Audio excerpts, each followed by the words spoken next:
Welcome to the New World Order Showcase Podcast. Your host, Jill Hart, the Coach's Alchemist. Couldn't be more excited to have you join us today.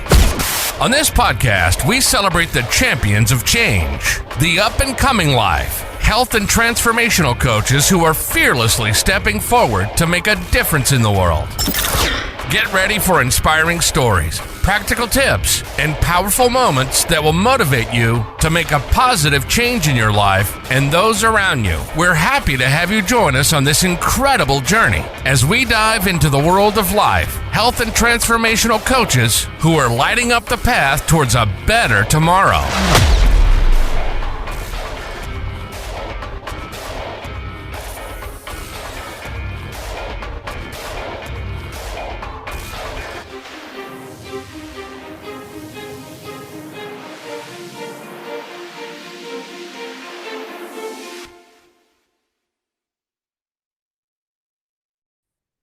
Hi, and welcome to the New World Order Showcase podcast. Today we have with us Leanne Wakeling, and Leanne is a family relationships coach. She is dedicated to conscious, wholehearted parenting for raising 21st century adults.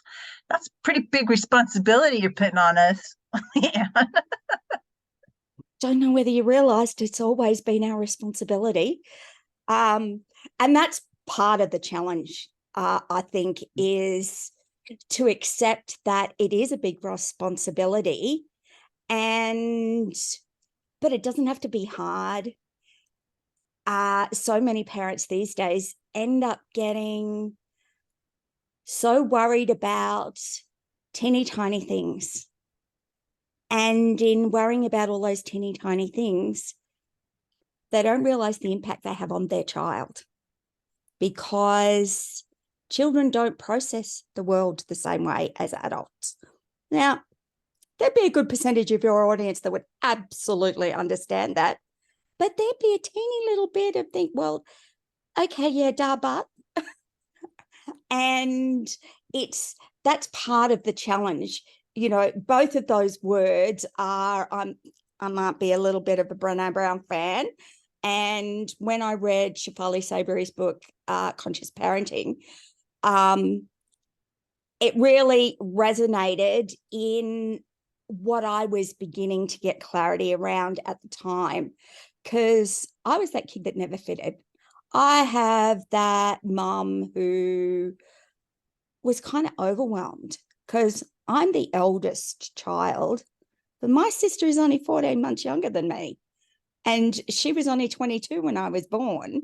And she went from being this young woman, barely out of maidenhood, into suddenly she had 2 children. Her second pregnancy was horrendous. And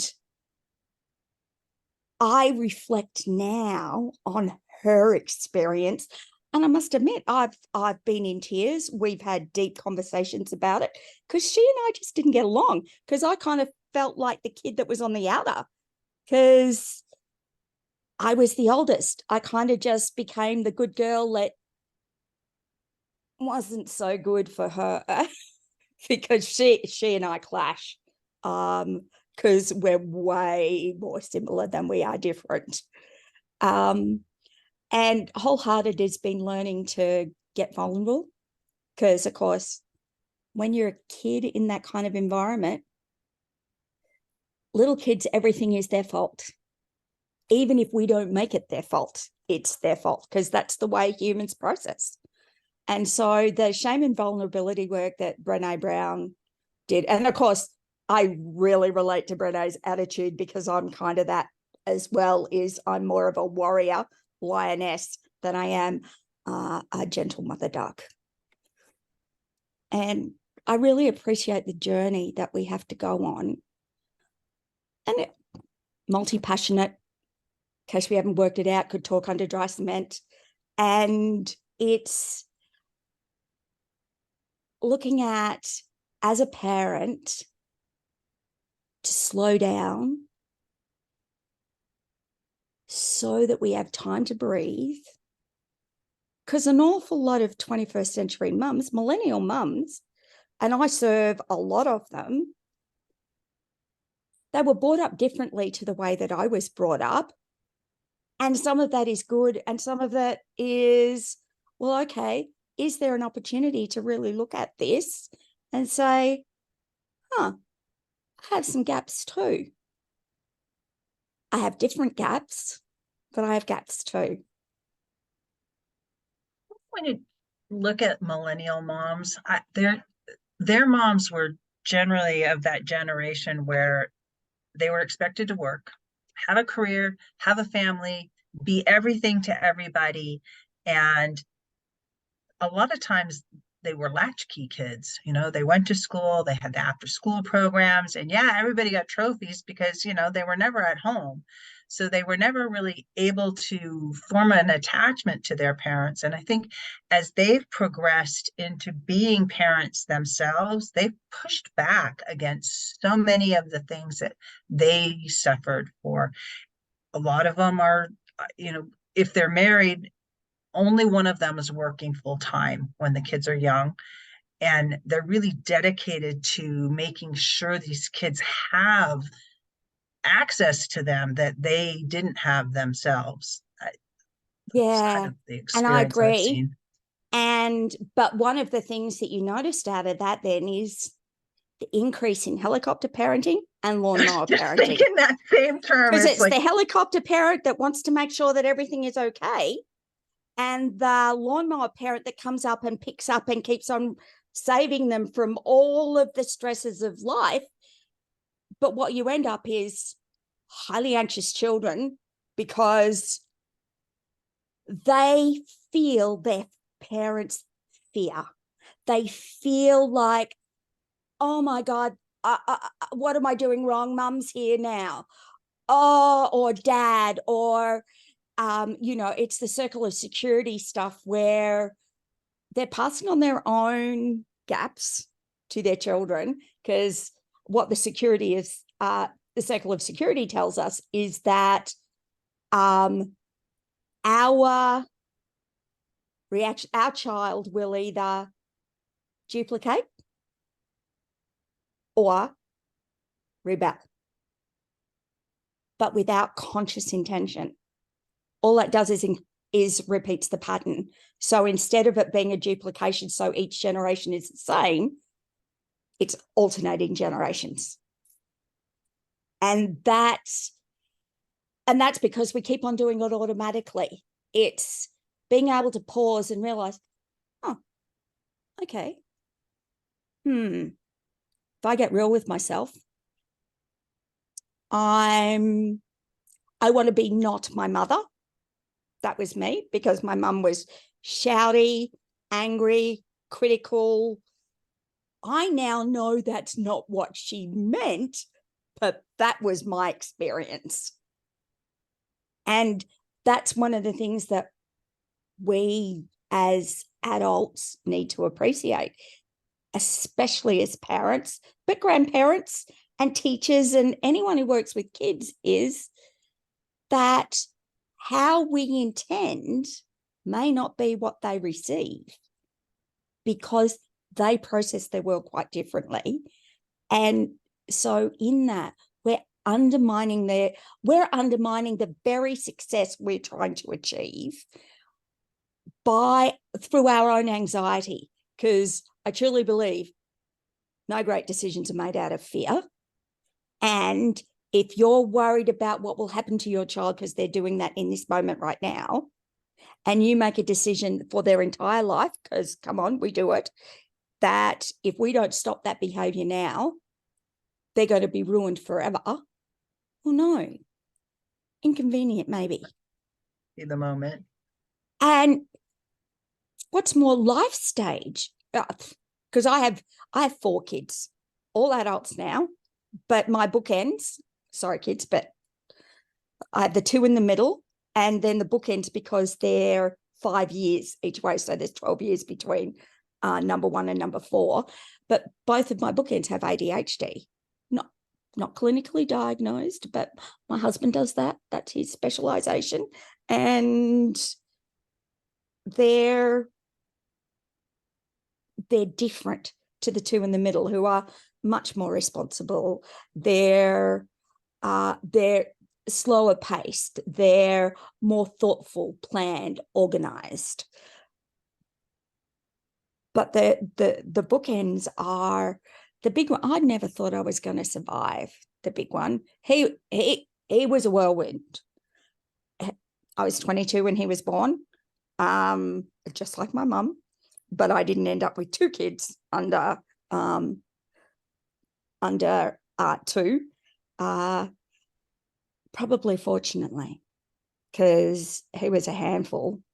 And it's a lot of the work that I'm doing now is about supporting parents to understand their children, because a lot of our own anxiety is because we don't understand who they are. And what we need to do is be the parent they need, as much as we parent ourselves for who we needed, but may not have been available to us. Really interesting. I have 5 children of my own, and I have 21-year gap between the oldest and the youngest. Wow, that would have been a biggie. Yeah. I had my oldest when I was 22, and I had my youngest, I was 44 when she was born. So yeah, the different styles in parenting is huge. And I've gotten the opportunity because my older kids have children of their own, and I've watched how they parent, and I get it. There's things that they do that I'm like, that's interesting. But it is really interesting how different they all are, even though they're, they have the same parents. It doesn't, when you have kids, they're each an individual. absolutely. And I might be the little bit woo-woo girl that's not woo-woo. So I'm all about the science and the evidence, but I also do human design and energetics. And so it gets a little bit interesting, but that's also been part of my own journey in trying to put myself back together. Because what happens with a percentage of kids with ADHD, because I only got diagnosed with ADHD last year. So can you define ADHD for me? Because I really don't understand what it is. I know people talk about it, but how does it present? How do you know if you have it? Well, it's characteristics? It gets really interesting because it's attention deficit hyperactivity disorder, but there are like 45 different symptoms that go into a diagnosis.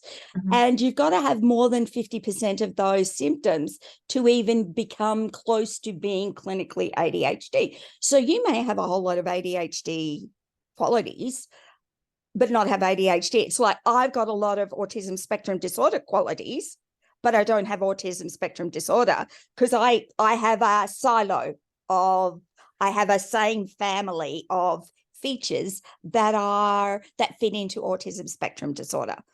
And so for me, ADHD gets like, because I have some really maybe perhaps strong personal opinions about ADHD. Because my whole purpose is about living beyond the label.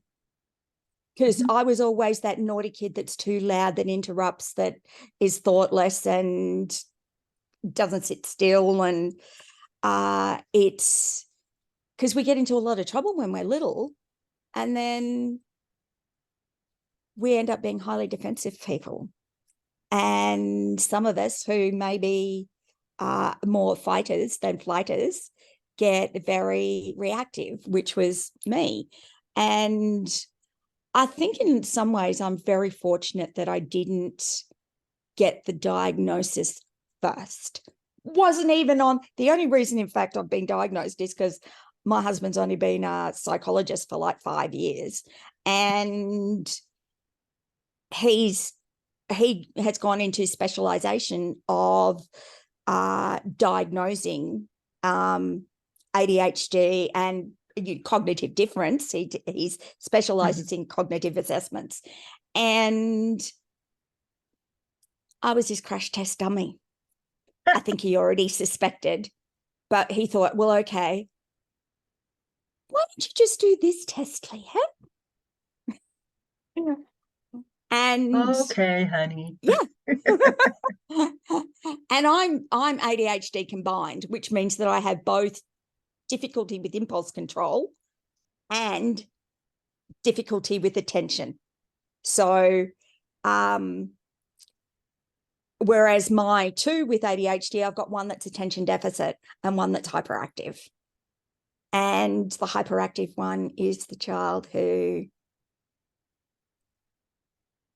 God, I didn't think that he'd make his 19th birthday because he always doing things that I thought were poor impulse control, but really as a behavior profiler, which is what I do, I'm a human behavior strategist, and it's he's a variety adventure challenge motivated. That's how he operates. So of course, all of the things that I thought were problematic were actually an expression of who he is.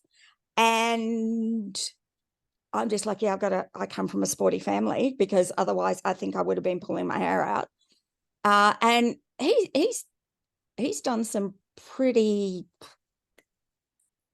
eye-watering, hair-graying things over the years, but he's 41. He's runs his own business. He's really successful. But boy, we used to, Mrs. Wakeling, Andrew, okay, he was on the roof, he was up a tree, he was doing something that were as against school rules, or he was playing up in class.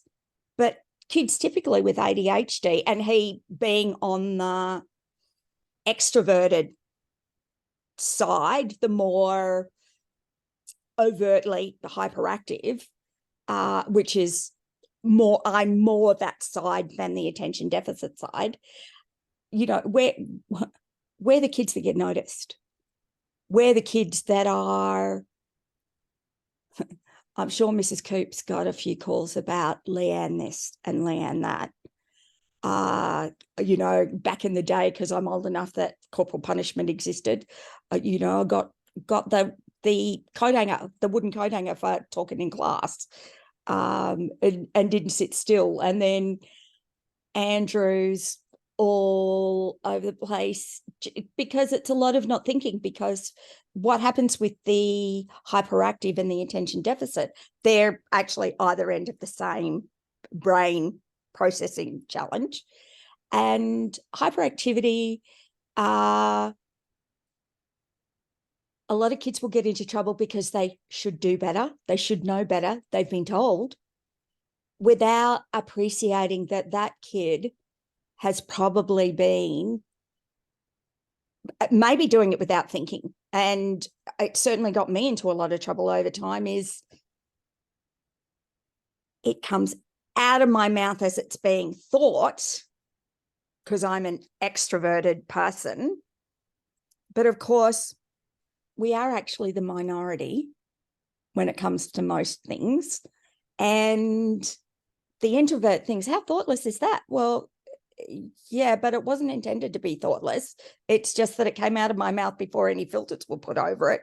And so somebody else thinks that I'm rude because I've said something that I was thinking, because there were no filters. So, you know, that's not necessarily everybody's. It happens to be the form of my hyperactivity, is that saying without filters. Because my oldest, he's actually an introverted extrovert. And what that means is that he is more reserved than his hyperactivity would indicate as well. So he's, you know, he was the kid that was the class clown, you know, because kids with ADHD are more prone to learning issues. And then he's an E2, so high IQ, learning difficulties and behavior problems. So if you're a parent of a child with ADHD, they often have multiple things going on. And what happens for kids that are really smart with ADHD is to me, they're judged even harsher, because it's a lot of, you should know better. Why don't you do better? You're smart. Why did you do that? You know, because my story too. Whereas my other child is more clumsy, forgets things.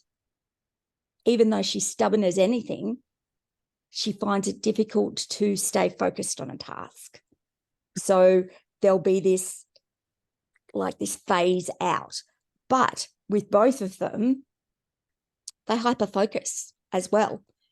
And it's, you know, if they find something that they really love, you know, you can't even get in because they're so focused on what they're doing. And that's another thing that makes it really hard, is that's why Andrew, he was assessed when he was 7, 8, but he didn't meet the then clinical criteria because it's changed. And, you know, they used to think girls didn't get ADHD. No, Yeah, my oldest daughter has ADHD. I mean, they're the same age, Andrew and my daughter, my oldest daughter. And they tested her back in the day. I mean, she spent most of her elementary school career in the back of the room with her desk facing the back of the back wall. It was horrible. And I was young and not very bright. Otherwise, you know, if it had happened you today, may have been bright, but you were, I would have been right there. Whereas I'm a lioness, and and probably because I was already talk about triggers, like he was having the experience that I had, where it was judged unfairly, assumed a lot about who they are, because we are in the shallow end of the pond. There aren't that many of us. And there are a lot of us. And we're noticing them more. And because I might get involved in lots of Facebook groups, I might be a bit of an overcommitter, because I just love to connect. I'm very connection driven. But I don't connect well because I have all of these things that other people find uncomfortable. So it's been very difficult to be me until human design was the piece that I think was the final piece to help me understand, oh, okay. Because I thought, why do I keep on doing all this stuff? Because I certainly don't do it intentionally. I'm just lucky I have a husband, the husband that I do, who is my second husband. But because he just accepts me as I am. And it's how I accept other people, is as they are. Yeah.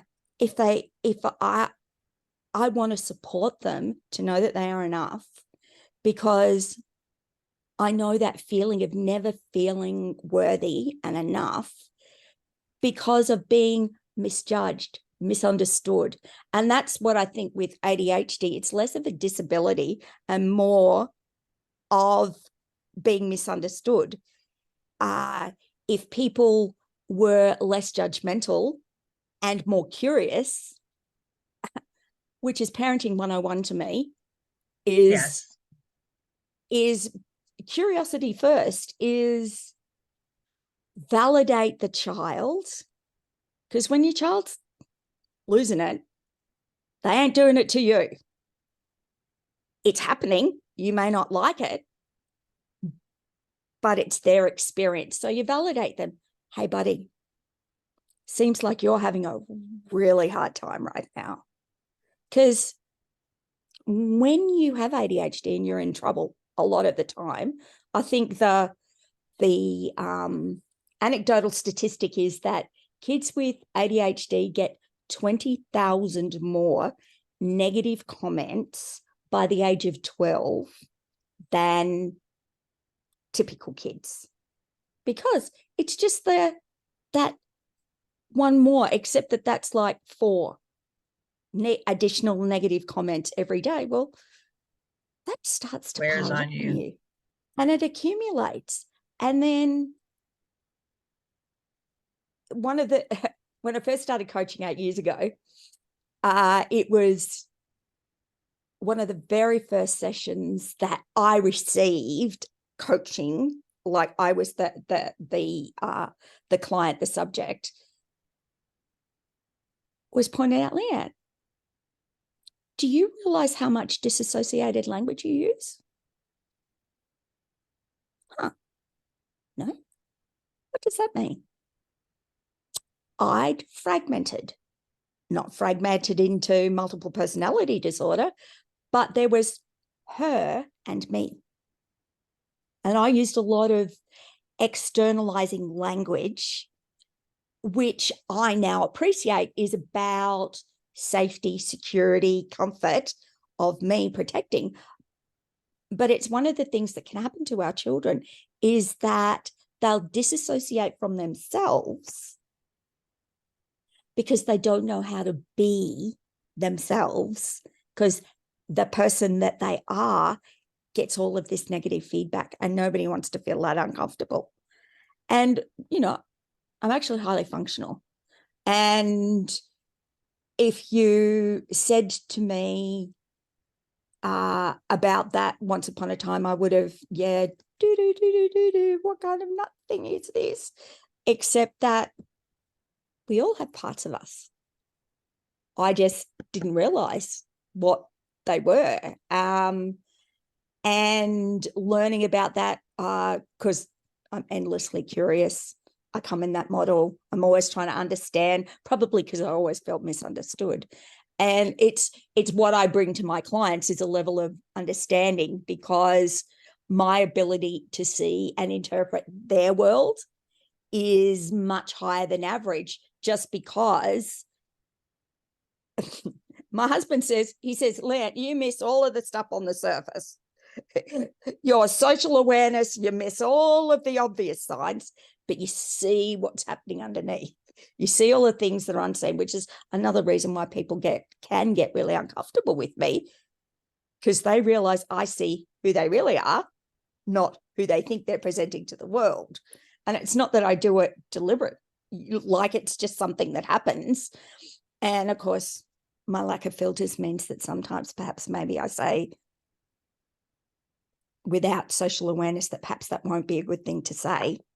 But what it does is, for those who are open to hearing the uncomfortable, they get to leapfrog past that. And that was the benefit that I had. Just before I started my coaching journey, I became a passion test facilitator, because I love all of this, being able to understand ourselves and build good futures and things like that. And during that, I had a moment of discovery that I didn't know that I'm not responsible for everyone else's behavior. Now, I was 50-something. And most people would think, well, of course not. Well, no. I responded to the world as if I was responsible for everyone's behavior. You can imagine how popular I was.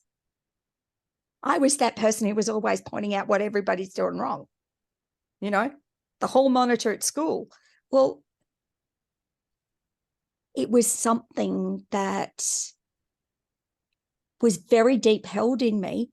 It's that white noise, which I think Dr. Patricia talked about in one of your podcast episodes, about it's that soundtrack, because it happens in those first 10 years, at those first 7 years of life, when we're running on theta. It's why we learn so fast.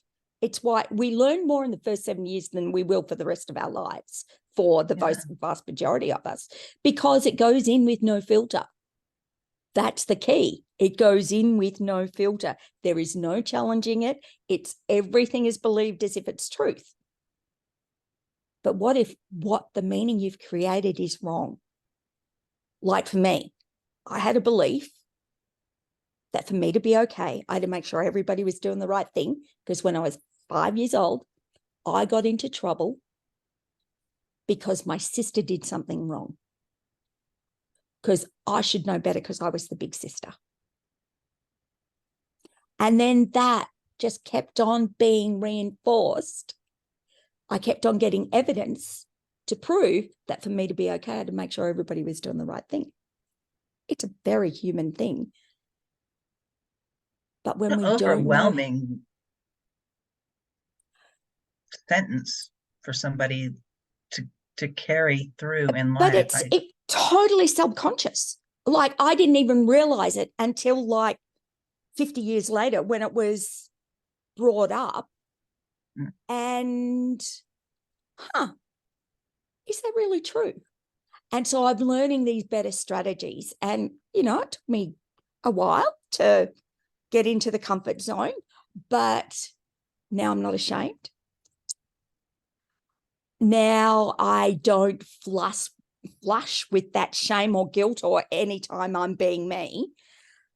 I'm much more aware of my responsibility, which is to be aware that I can be a bit of a handful to some people, especially introverts, especially significant introverts, which I'm married to one. So I've had a bit of opportunity to adjust to that. But having awareness about us, instead of feeling shame or guilt for those things, is to look at, well, okay, what is my responsibility? How can I present in the world in a way that is me and considers others? And that's where I think we get lost at times. It's never an either or. It's always an and it's figuring out, there are going to be times where somebody's going to say that they were offended by something, and I'm going to realize, you know what? Sorry about that. Yep.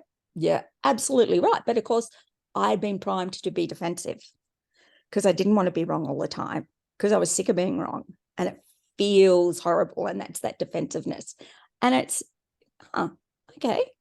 So tell me more about that, and getting curious about, well, okay. And I must admit that perhaps sometimes I might get a little bit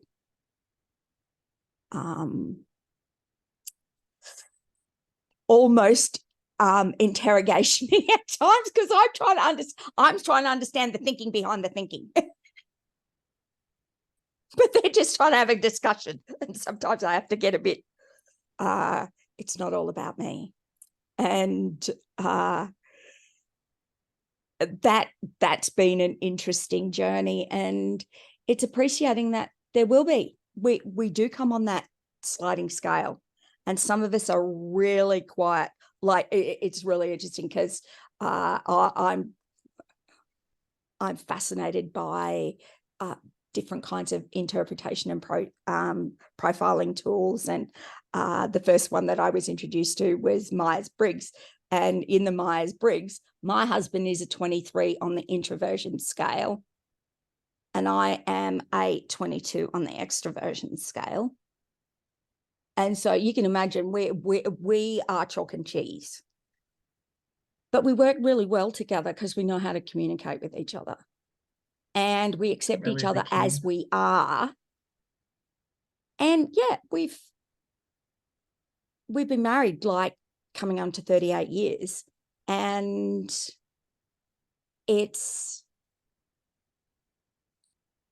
a lot of growing together. There's a lot of rumble. For those who are familiar with Brené Brown, there's a lot of rubbing up against each other. And of course, I'm the fighter and he's the flighter. So there's been a lot of discomfort along the way. but there's been learning how to communicate because, yeah, okay, it's uncomfortable. You need to learn how to fight functionally as adults. You need to learn how to validate the other person, even if you don't agree what they're doing, saying, whatever. And I'm not talking about abuse because there is nothing appropriate about that. But in regular kind of the up and downs of every day is to find that way. And most of us don't have the skills, which is what parenting is about, is filling those gaps for our children so that they're successful when they become adults, so that they can build relationships that are healthy and functional, so that they know how to fight functionally. Because it's not that we never disagree, it's that we disagree functionally and resourcefully, and we focus on the problem, not the person. And that was one of the first things my dad taught me as a parent is your kid might be driving you crazy, but you'll still love him. You got to separate the deed and the doer. And that really sits with me really well because I am a person who's driven by equity and fairness, very 6-year-old quality, and having the collective greater good. And it's, from a human design perspective, when I was looking at it, my job is to sit in the tension. My purpose in life is to be able to sit in the discomfort. And I do that really well. It's helped me to work with people from going through significant emotional trauma, whether it be recovering from or being in a domestic situation that's not ideal, to one of my best friends when her mum committed suicide, and how to walk with them through those difficult times.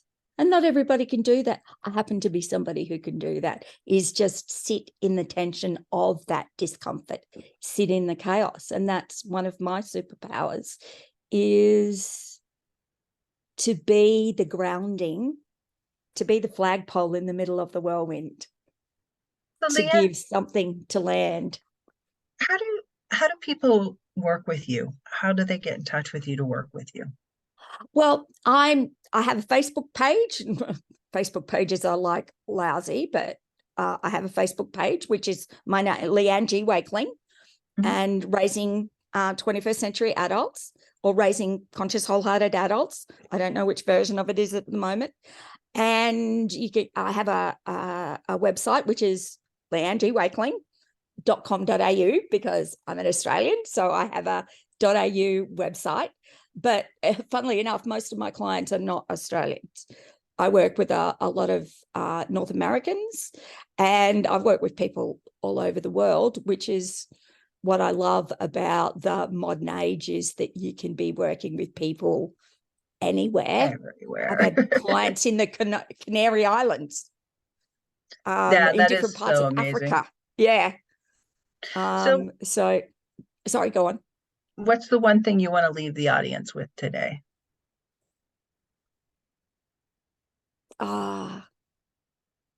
Self-acceptance.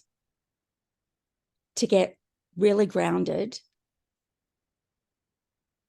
because we can't model self-acceptance for our children if we don't have it. We can't support them to accept themselves as they are if we don't do that for ourselves. And that's been a big learning for me. It took me 2 years of working with my coach to even get to the point to admit how much I didn't like myself, because she wasn't very popular. And I'm a connection-driven person. So, yeah. So acceptance, accepting where you are right now. You don't have to like it, but accepting it is the first piece to being able to then get the energy to change the things that you can. But while we stay focused on what we don't want, we're more likely to get more of it. Universe is a little contrary when it comes to stuff like that, but very consistent. What you focus on is what you get. And just being able to focus on the things that you want and have a way of pushing those other thoughts aside really does help you to transform your life. And it's not about toxic positivity, because I really can't stand. Let us just say me and affirmations are, I'm enough of a contrarian to think, oh yeah, go on. Yeah, but, there's that too. But that backing, that grounding, and you can't give it to your child if you don't have it. Absolutely. Thank you so much for joining me today. I really appreciate your time and your thoughts.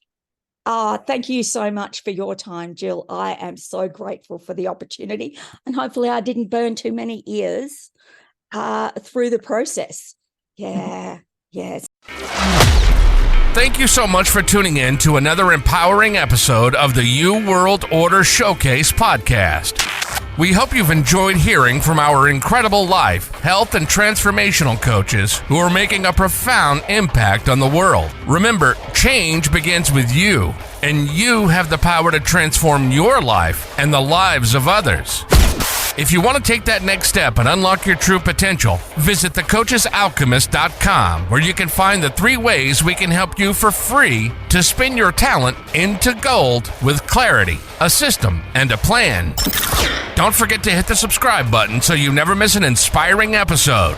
And if you enjoyed today's show, we'd greatly appreciate it if you could leave us a review on your favorite podcast platform. Your feedback means the world to us and helps us reach more people with our positive message. Stay connected with us on social media for updates, behind-the-scenes content, and upcoming guest announcements. You can find us on Facebook at the You World Order, or simply visit thecoachesalchemist.com.